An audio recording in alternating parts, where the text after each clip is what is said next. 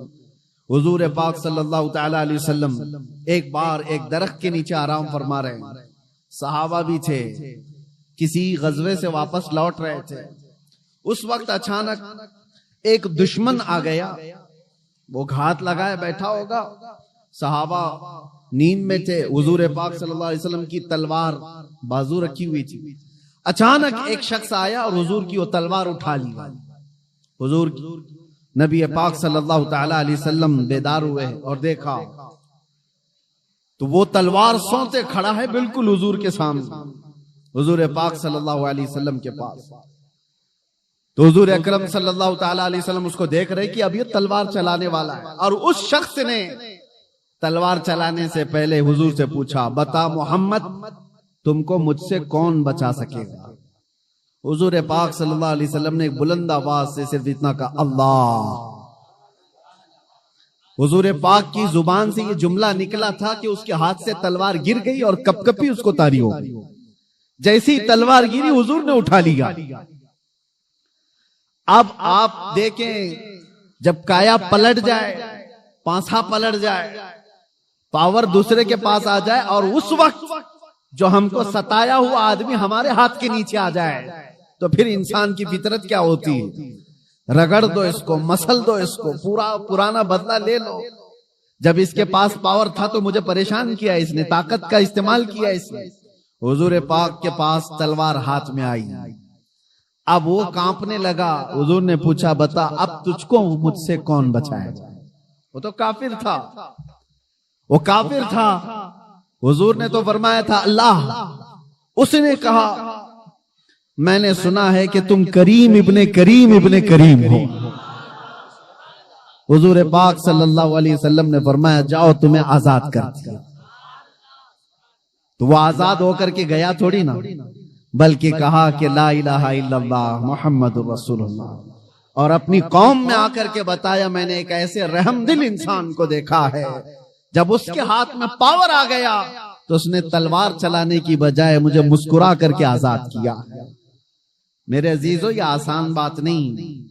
انسانی فطرت تو ایسی ہے کہ پاور کا استعمال ہر آدمی اکثر غلط کاموں میں استعمال کرتا ہے۔ وہ صرف رسول اللہ کی ذات ہے، وہ یقیناً ہمارے لیے قائد کل ہیں، ہمارے لیے نمونہ عمل ہے۔ لا کر کے دکھاؤ دنیا بھر کی طاقتیں جن کے پاس پاور آتا ہے، اس کے بعد وہ کس طرح کا رولنگ کرتی ہے۔ میں اسلام کو چھوڑ کر کے آپ کے سامنے رکھوں اگر بات، ہاں کبھی کبھار یہ درندے ہمیں ایسے بادشاہوں کی مثال لا کر کے بتاتے ہیں جن کا اسلام سے کوئی زیادہ تعلق نہیں رہا۔ وہ تو عیاش بادشاہ تھے، نام مسلمان ہونے سے کوئی مسلمان تھوڑی نہ ہو جاتا ہے۔ ویسے تو ترکی کے انقلاب کے بعد مصطفیٰ کمال بادشاہ نام سے جو ریولوشن آیا تھا، سلطنت عثمانیہ ختم ہونے کے بعد ترکی میں جو بادشاہ بنایا گیا انگریزوں کی طرف سے، اس کا نام کیا تھا؟ مصطفیٰ کمال بادشاہ۔ اس نے تقریباً 10-11 سال حکومت کیا، پورے اسلام کو ختم کرنے کے لیے ایڑی چوٹی کا زور لگا۔ قرآن پہ پابندی، اذان پہ پابندی، حجاب پہ پابندی، عربی زبان پہ پابندی۔ 11 سال کی حکومت میں نام کیا تھا؟ مصطفیٰ کمال۔ نام ہو جانے سے کوئی مسلمان نہیں ہوتا۔